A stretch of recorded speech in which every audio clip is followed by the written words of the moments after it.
Slogan এবং কোনো হাততালি হবে না, কোনো স্লোগান হবে না, হাততালি হবে না। প্রিয় চাঁদপুরবাসী, আমরা এমন একটা দেশে বাস করি, আপনি রাস্তায় বেরোলে বাসের ট্রাকে চাপা পড়ে মরবেন, আপনি লঞ্চে উঠলে ডুবে মরবেন, কনস্ট্রাকশনের বিল্ডিং এর পাশ দিয়ে উঠলে হাঁটলে ট্রেন চাপা পড়ে মরবেন, আপনার উপরে প্লেন ক্র্যাশ করলে আপনি মারা যাবেন।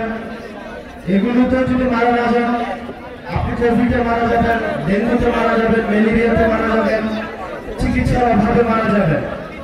একটা রাষ্ট্র ব্যবস্থা আপনাকে নিরাপদ চলাফেরার অধিকার নিশ্চিত করতে পারে না। বাচ্চারা ক্লাস করছে, স্কুলে গিয়েছে, সেখানে হচ্ছে আমাদের দেশের বিমান বাহিনীর বিমান সেখানে প্র্যাকটিস করছে। প্র্যাকটিস মানুষের জীবন, বাংলাদেশের এস্টাবলিশমেন্টের কাছে হচ্ছে প্র্যাকটিসের বিষয়। এই যে অবহেলা, এর ড্রাইভার অবশ্যই এই বাহিনীকে অবশ্যই নিতে হবে। আমরা দেখলাম মাইলস্টোনের বিমান ক্র্যাশ হয়েছে, তারপরে সেখানে শিক্ষকদেরকে এবং শিক্ষার্থীদেরকে সেখানে ব্যাপকভাবে পিটানো হয়েছে। আমরা দেখলাম প্রশাসন যথাযথ, আমাদের একজন স্বাস্থ্যমন্ত্রী আছে বাংলাদেশে, চিনেন ওনাকে? উনি ডক্টর মোহাম্মদ ইউনূসের ভাই ব্রাদার করে আসছে। ডক্টর মোহাম্মদ ইউনূসের সর্বপ্রীতির সবচেয়ে বড় এক্সাম্পল হচ্ছে স্বাস্থ্য উপদেষ্টা। সবসময় বলে আসছি, এই স্বাস্থ্য উপদেষ্টা এটার কোনো প্রয়োজন নাই। আপনার দেখছেন আমার কোন ধরনের অ্যাক্টিভিটি? উনি যে বেতনটা নেয়, এই বেতনটা হারাম হবে। উনি যে গাড়িটা চলে সরকারের টাকায়, এটা হচ্ছে জনগণের সাথে বেমানি। এই স্বাস্থ্য উপদেষ্টা এটা কোনো কাজের না, উনি কিচ্ছু বুঝে না। উনি স্বাস্থ্য ব্যবস্থা বুঝে না, উনি চিকিৎসা বুঝে না, উনি ইনস্ট্রুমেন্টাল না, কোনো নলেজ নাই। ওনার একমাত্র যোগ্যতা, উনি গ্রামীণ ব্যাংকে ছিল এবং ডক্টর মোহাম্মদ ইউনূসের উনি হচ্ছে খুব কাছের মানুষ, এটাই ওনার যোগ্যতা। এই স্বাস্থ্য উপদেষ্টা নিয়ে আমরা কি করিব? এমন দুঃখজনক বিষয়, উনি নিজে চিকিৎসা করাইতে সিঙ্গাপুর যায়, উনি চিকিৎসা করাইতে নিজে সিঙ্গাপুর যায়। এখন আমরা বললে তো হচ্ছে বিরাট বেকার হয়, আমরা বললে রাগ হয়, রাগ। ওনাকে নিয়ে একটা কথা বলছিলাম, এরপর উনি আর আমাদের সাথে কোনো যোগাযোগ করে না।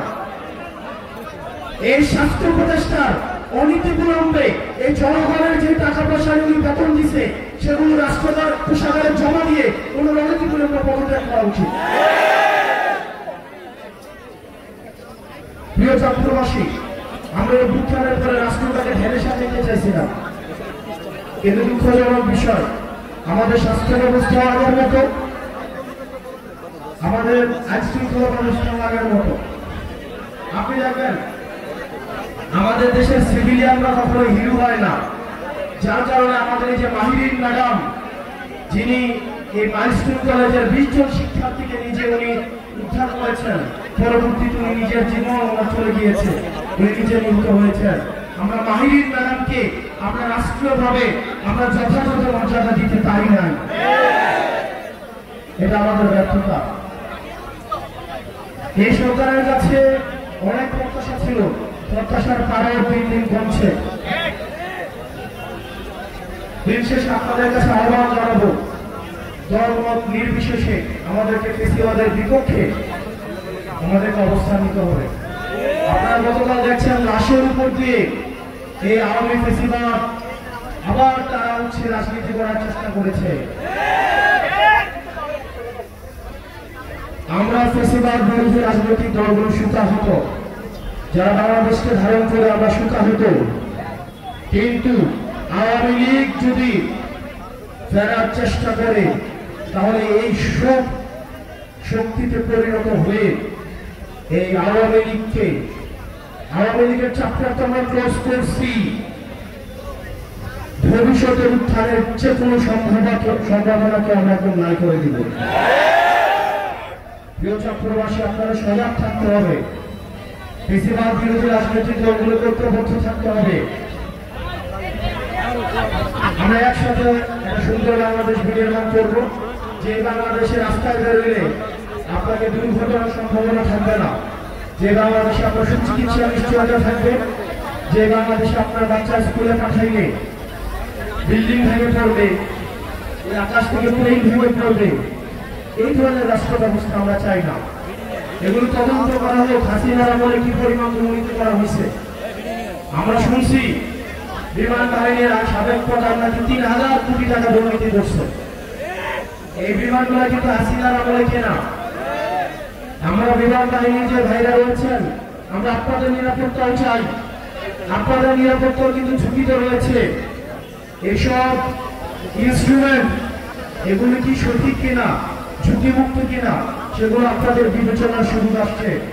আপনারা সেগুলো বিবেচনা করুন, নিজেদের আবার পুনর্মূল্যায়ন করুন। আপনারা ভালো থাকবেন, সুস্থ থাকবেন। আমরা যেন এই জাতীয় শোককে আমরা কাটিয়ে উঠতে পারি। যারা নিহত হয়েছে তাদের আত্মার মাগফিরাত কামনা করছি, আল্লাহ তাদের জান্নাত নসিব করুন। যারা আহত হয়েছে বাচ্চা বাচ্চা ছেলেরা 3 বছর 7 বছরের, আল্লাহ তাদের সুস্থতা দান করুন, আল্লাহ তাদের সুস্থতা ন্যায় করুন। আল্লাহ আমাদের রাষ্ট্রীয় সম্পদগুলোকে আল্লাহ আমাদের উত্তোলন করার তৌফিক দান করুন। আপনারা সবাই ভালো থাকবেন, সুস্থ থাকবেন, আমাদের সবার জন্য দোয়া করবেন। আমরা একসাথে একটা সুন্দর একটা বাংলাদেশ নির্মাণ করবো। আসসালামু আলাইকুম ওয়া রাহমাতুল্লাহি ওয়া বারাকাতুহু।